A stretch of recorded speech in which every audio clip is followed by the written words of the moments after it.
मुझे पहचानने वाले का मन अशांत नहीं रहता, क्योंकि वह सत्य को पहचानता है। जो सत्य को नहीं पहचानता वह अशांत मन के भ्रम सत्य को पहचानने नहीं देते।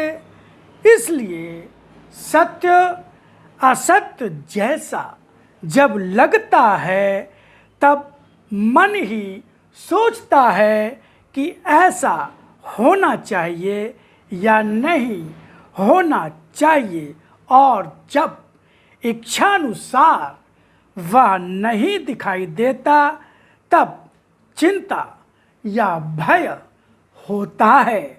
चिंता और भय होता है तब मन अशांत होगा ही। गुरुर्ब्रह्मा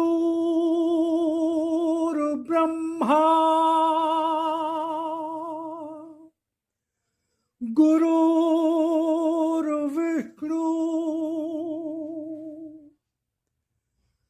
गुरुर्देवो महेश्वरा गुरुर्साक्षात्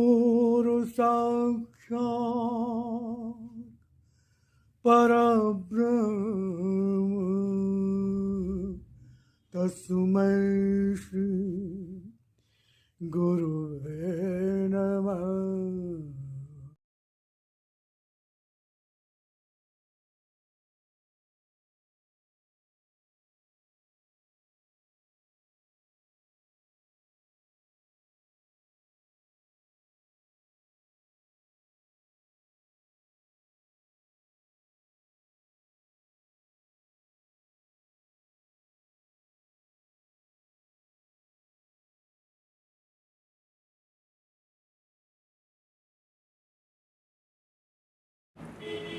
सत्य को पहचानने वाले के लिए जीवन में जहाँ जो मिलता है वह सत्य है, यह वह जानता है और फिर वह चिंता या भय का कोई कारण भी नहीं मानता।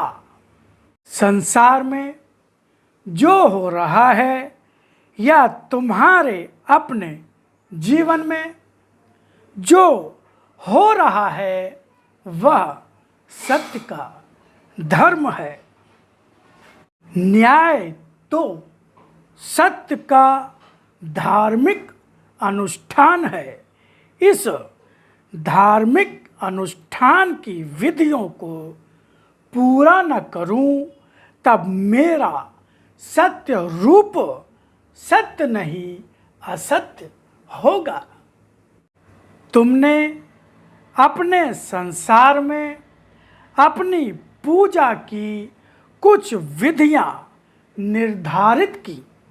इन्हीं विधियों का पालन करना ही तो धर्म मानते हो, मगर इन विधियों में सत्य न होने से ही सत्य की पहचान भूल जाते हो।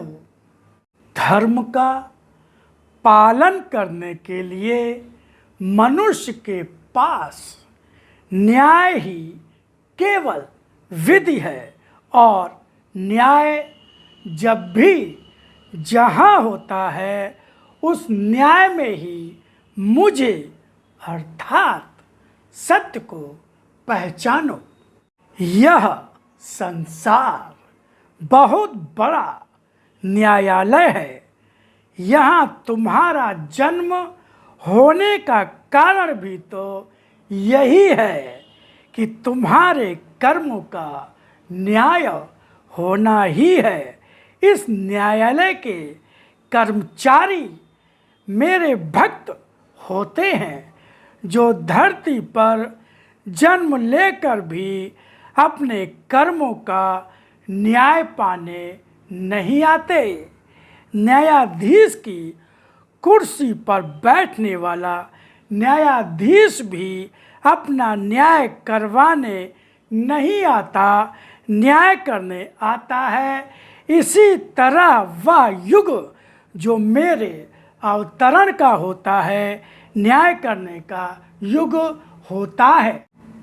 कोई भी धर्म या पूजा तब तक सार्थक नहीं होगी जब तक उसका आधार और परिणाम सत्य और न्याय न हो। कोई भी धर्म या पूजा तब तक सार्थक नहीं होती जब तक उसका आधार और परिणाम सत्य और न्याय न हो। कोई भी कर्म करो या कोई भी विचार मन में आए, पहले सोचो कि इस विचार या कर्म में सत्य है। सत्य वह भी नहीं जिसको तुम सत्य मानकर अपने आप ही निर्णय ले लेते हो कि तुम तो जो सोच और कर रहे हो वही तो सत्य है। इस अपने निर्णय के भ्रम में फंसकर ही तो तुम्हारा जीवन असत्य की ओर बढ़ता चला जाता है और कर्म असत्य के होते चले जाते हैं। और फिर संसार में अगर चारों ओर अधर्म और असत्य बढ़ जाता है, तब आश्चर्य करने के लिए कोई कारण भी नहीं बचता।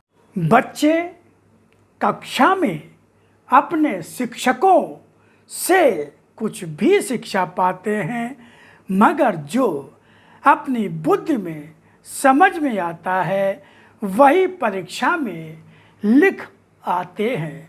मगर जब वे अपनी बुद्धि से लिखते हैं तब क्या वही सत्य होता है?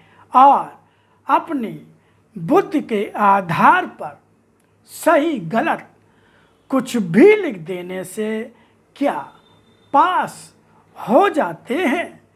पास तभी होते हैं जब शिक्षक के द्वारा प्राप्त शिक्षा के आधार पर लिखते हैं।